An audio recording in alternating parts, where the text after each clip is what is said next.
Story with Binaca. सुनिए कहानी Binaca की जुबानी।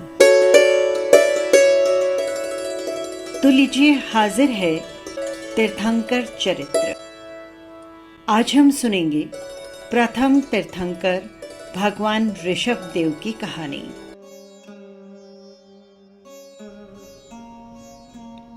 जैन काल गणना सिद्धांत के अनुसार एक कालचक्र में 12 आरे होते हैं। 6 आरे अवसर्पणी काल के और 6 आरे उत्सर्पणी काल। अवसर्पणी काल यानी जिस काल में प्राणियों के बल, आरोग्य, शरीर का सुख, सरलता, सद्गुण और प्रकृति के रस, जलवायु आदि क्रमशः अल्पोत्तर होते जाते हैं। अवसर्पणी काल के प्रथम, द्वितीय और तृतीय आरे के अंतिम समय तक मनुष्य प्रकृति पर आश्रित था। एक ऐसा वृक्ष, कल्प वृक्ष, जो उनकी सारी आवश्यकताओं को पूर्ण कर देता था। मनुष्य स्वभाव से सरल, शांतिप्रिय और अल्पभोगी था। उस समय का पर्यावरण पूर्णतः शुद्ध और जल अत्यंत स्वादिष्ट, शीतल और मधुर था। माटी भी एक जैसी मीठी थी। वायु परम शक्ति से पुष्टिदायक और अन्न, फल, वनस्पति आदि पूर्ण तुष्टिदायक थे। एक बार थोड़ा सा फल या जल ग्रहण कर लेते तो महीनों भूख नहीं लगती थी।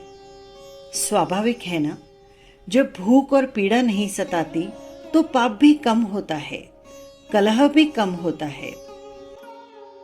मनुष्य, पशु, पक्षी सभी प्रकृति के साथ शांतिपूर्वक घुल मिलकर रहते थे। धीरे धीरे प्रकृति में परिवर्तन होने लगा। कल्प वृक्षों से फल आदि वस्तुएं कम मिलने लगी और फिर होने लगा संघर्ष। उस संघर्ष को मिटाने और शांति व्यवस्था के साथ जीने के लिए मनुष्य कुलों यानी कबीलों और समूहों में बंटने लगा। उन कुलों का एक मुखिया होता था जिसे कुलकर कहा जाता था। वो कुलकर मानवों के पारंपरिक संघर्ष मिटाकर शांति की व्यवस्था कायम रखता था।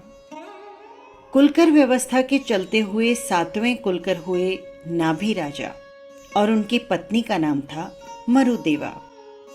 नाभि राजा के समय तक का काल युगलिया काल कहलाता था, जिसका अर्थ है एक माता पिता के केवल 2 संतानें एक साथ जन्म लेती थी और वही आगे चलकर पति पत्नी का युगल यानी जोड़ा बन जाते थे। वे सभी प्रकार से परस्पर संतुष्ट और सुखी जीवन बिताकर अपनी 2 संतानों को जन्म देकर बिना आदि व्याधि के सुखपूर्वक एक साथ ही प्राण त्याग दिया करते थे। इस प्रकार युगल जीवन की ये परिपाटी चलती रही। युगलिया के समय मनुष्य पूर्णतः प्रकृति पर आश्रित था। प्राप्त वस्तुओं का भोग करना ही उसकी जीवन शैली थी। इसीलिए युगलिया युग को भौम भूमि काल भी कहा जाता है। अवसर्पणी काल का तीसरा आरा जब समाप्त होने वाला था, तब एक शुभ रात्रि में एक महान पुण्यशाली आत्मा ने नाभिराज की पत्नी माता मरु देवी की कुक्षी में प्रवेश किया। प्राचीन ग्रंथों में बताया गया है कि ऋषभ देव की आत्मा ने पिछले अनेक जन्मों में दीर्घकालीन तपस्याएं, सेवा, दान, ध्यान और शुद्ध भावों की उच्चता के कारण महान पुण्यों का अर्जन किया और उसी के कारण ऋषभ देव के रूप में उनका जन्म हुआ। महान भाग्यशाली आत्मा के गर्भ में प्रवेश लेने पर उसी रात्रि में माता मरुदेवा ने 14 स्वप्न देखे। सुख शैया पर सोए हुए उन्हें ऐसा अनुभव होने लगा कि निर्मल आकाश से उतरकर एक अत्यंत ही बलिष्ठ, सुंदर, दूध सा उज्जवल वृषभ मेरे मुख द्वार से उदर में प्रवेश कर रहा है। इसी विलक्षण स्वप्न के साथ माता ने क्रमशः गजराज, केशरी सिंह लक्ष्मी देवी, फूलों की विकसित माला, पूर्ण चंद्र, प्रभास्वर सूर्य, लहराती ध्वजा, स्वर्ण कलश, कमलों से खिला हुआ पद्म सरोवर, क्षीर सागर, देव विमान, रत्नों की राशि और धूम्र रहित अग्नि। नाभिराज स्वयं विद्वान और दीर्घ अनुभवी थे। इन शुभ स्वप्नों को सुनकर उन्होंने मरुदेवा से कहा, देवी, आपकी रत्न कुक्षी से एक महान भाग्यशाली आत्मा का जन्म होगा, जो संसार को सुख और शांति का मार्ग दिखाएगा। चैत्र कृष्ण अष्टमी की अर्धरात्रि को महादेवी मरुदेवा ने एक युगम संतान को जन्म दिया। पुत्र का जन्म होते ही चारों दिशाएं प्रकाश से जगमगा उठी। भीनी भीनी सुगंधित पवन बहने लगी और चारों तरफ सुख का वातावरण निर्मित हो गया। महान पुण्यशाली पुत्र के जन्म होने पर भिन्न भिन्न दिशाओं में रहने वाली 56 दिक् कुमारियां आई। उन्होंने पहले भावी तीर्थंकर की माता को 3 प्रदक्षिणा करके वंदन किया। उसी समय प्रथम स्वर्ग के अधिपति सौधर्म शक्र महाराज को ज्ञात हुआ कि पृथ्वी लोक में प्रथम तीर्थंकर का जन्म हो गया है। शुक्र महाराज तत्काल अपने विशाल देव परिवार के साथ वहां पर उपस्थित हुए। उन्होंने सर्वप्रथम माता को प्रणाम किया और उसके बाद शकेंद्र ने माता को सुख निद्रा में सुला अपने 5 दिव्य रूप बनाए। बालक को सावधानी पूर्वक अपने हाथों में उठाकर वे उन्हें मेरु पर्वत पर ले गए और वहां पर उनका जन्म अभिषेक किया। इस महोत्सव में 34 इंद्र और अगणित देवी देवता सम्मिलित होकर उत्सव मना रहे थे। तीर्थंकर का ये जन्म कल्याण उत्सव संसार में अद्वितीय उत्सव होता है। दूसरे दिन नाभिराज ने पुत्र का जन्मोत्सव मनाया। स्वजन परिजनों को प्रतिभोज दिया और उनके सम्मुख घोषणा करते हुए उन्होंने कहा, बालक की जंघा पर वृषभ का चिन्ह है तथा माता ने सर्वप्रथम वृषभ का ही स्वप्न देखा। इसी कारण हम बालक का नाम रखते हैं ऋषभ कुमार। बालक के साथ जन्मी हुई कन्या का नाम सुमंगला रखा गया। युवा होने पर ऋषभ कुमार ने सुनंदा नाम की एक अन्य युगल्या कन्या के साथ विवाह करके विवाह प्रथा का आरंभ किया। ऋषभ कुमार अत्यंत प्रतिभाशाली, दूरदर्शी और पुरुषार्थवादी थे। वे मानव मनोविज्ञान के गहरे विद्वान भी थे। उन्होंने मनुष्य की रुचि, उनके स्वभाव, शारीरिक गठन आदि का सूक्ष्म निरीक्षण कर उन्हें उनकी योग्यता व रुचि के अनुसार कार्य सौंप दिए। कुछ लोगों को कृषि करना सिखाया, कुछ लोगों को व्यापार, अंक विद्या और अक्षर विद्या का उपयोग करना सिखाया। वन्य पशुओं से धान्य की सुरक्षा, तस्करों व शत्रुओं से संपत्ति की रक्षा, बलिष्ठ व्यक्तियों को शास्त्र संचालन की शिक्षा दी। इसी प्रकार बर्तन बनाना, वस्त्र बनाना, भवन बनाना, शिल्पकला, संगीत, नृत्य, अनेक प्रकार की विद्याएं सिखाकर उन्होंने समाज में ज्ञान, कला, मनोरंजन, व्यापार व राज्य व्यवस्था के मूलभूत सिद्धांतों का व्यावहारिक प्रशिक्षण दिया। ऋषभ कुमार के आदेश, निर्देश व संरक्षण में तात्कालिक मानव समाज बहुत शीघ्र प्रगति करने लगा। तब जनता की मांग पर महाराज नाभिराय ने एक विशाल समारोह करके ऋषभ कुमार का राज्याभिषेक कर संपूर्ण जिम्मेदारी उनके कुशल हाथों में सौंप दी।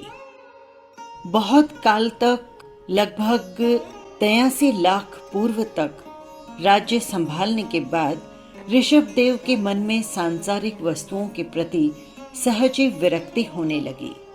उन्हें लगा, अब ये सब जिम्मेदारी पुत्रों को सौंपकर मुझे आत्म साधना कर केवल ज्ञान की प्राप्ति करनी चाहिए और संसार के भोगों को त्याग कर संयम साधना की शिक्षा भी लेनी चाहिए।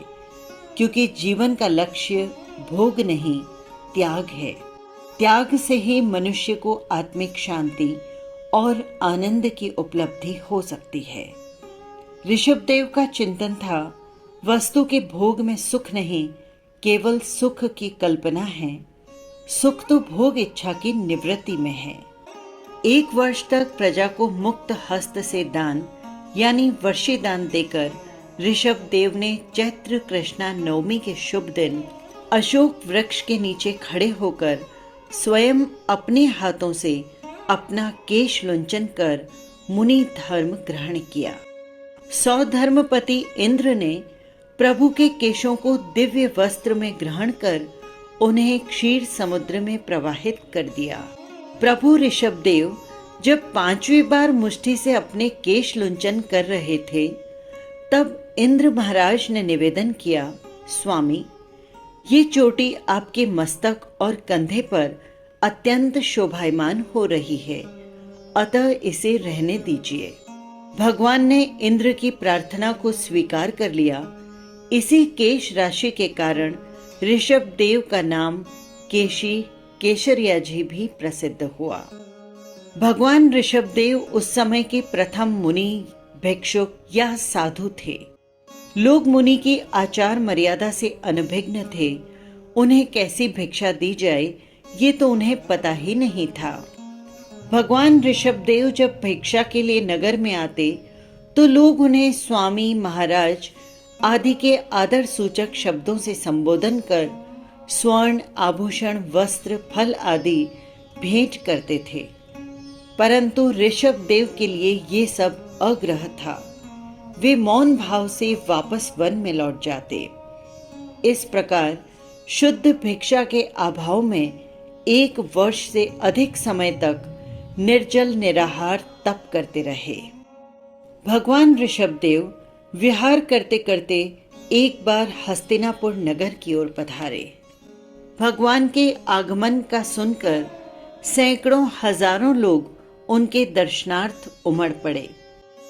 लोग भिन्न भिन्न प्रकार के उपहार सजाकर लाने लगे, परंतु ऋषभदेव ने कुछ भी ग्रहण नहीं किया। वे सीधे राजमहल की ओर बढ़ते चले आ रहे थे। अचानक श्रेयांस कुमार ने भगवान ऋषभदेव को राजमहल की ओर पधारते देखा। वो अपलक दृष्टि से देखता ही रह गया। गहन और एकाग्र भावपूर्ण देखने से उन्हें जाति स्मरण ज्ञान हुआ। पिछला जन्म किसी फिल्म की भांति उनकी आंखों के सामने झलकने लगा। उन्होंने तत्काल समझ लिया कि भगवान ऋषभदेव 1 वर्ष से निराहार विचरण कर रहे हैं और मुनि मर्यादा के अनुकूल शुद्ध भिक्षा देने का किसी को भी ज्ञान नहीं। वे शीघ्र ही राजमहल से नीचे उतरे, भगवान की भक्ति पूर्वक वंदना की और प्रार्थना की, प्रभु पधारिए। आज ही मेरे आंगन में ताजे इक्षु रस के 108 कलश आए हैं। वे पूर्ण शुद्ध हैं, आपके अनुकूल है, कृपया इक्षु रस ग्रहण कीजिए। प्रभु ऋषभदेव ने अपने दोनों हाथों का अंजलिपुट बनाकर इक्षु रस ग्रहण किया।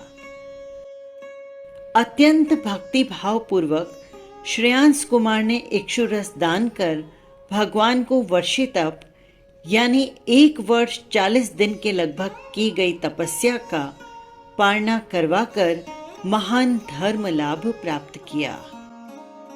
देवों ने भी आकाश से अहोदान अहोदान की घोषणा कर हर्ष ध्वनियां की। रत्नों, पंचवर्णी पुष्पों और सुगंधित जल आदि की वृष्टि कर इस उत्सव का आनंद मनाया। तब से संसार में धर्म दान की प्रवृत्ति का शुभारंभ हुआ। इस पुनीत स्मृति में ये वैशाख शुक्ल तृतीया का दिन अक्षय तृतीया के नाम से पर्व के रूप में मनाया जाने लगा और आज भी वर्षी तप के पारने के रूप में लाखों जैन समाज इस महापर्व को मनाते हैं। भगवान ऋषभदेव 1000 वर्ष तक मौन युक्त कठोर तप करते करते एक दिन विनीता नगरी के संकटमुख उद्यान में वट वृक्ष के नीचे शुक्ल ध्यान में लीन थे। उस समय भगवान शुक्ल ध्यान में तल्लीन होकर भावों को अत्यंत निर्मल उच्च श्रेणी पर चढ़ रहे थे।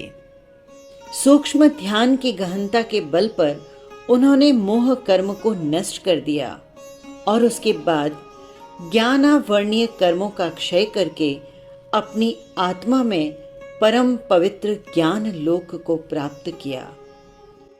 और उस शुभ दिन ऋषभदेव केवल ज्ञान केवल दर्शन को प्राप्त कर जिन अर्थात भगवान बन गए और उन्होंने मोक्ष को प्राप्त किया। भगवान ऋषभदेव ने अपनी धर्म देशना में ही सम्यक दर्शन, सम्यक ज्ञान और सम्यक चरित्र के रूप में रत्न त्रय का विशद व्याख्यान दिया।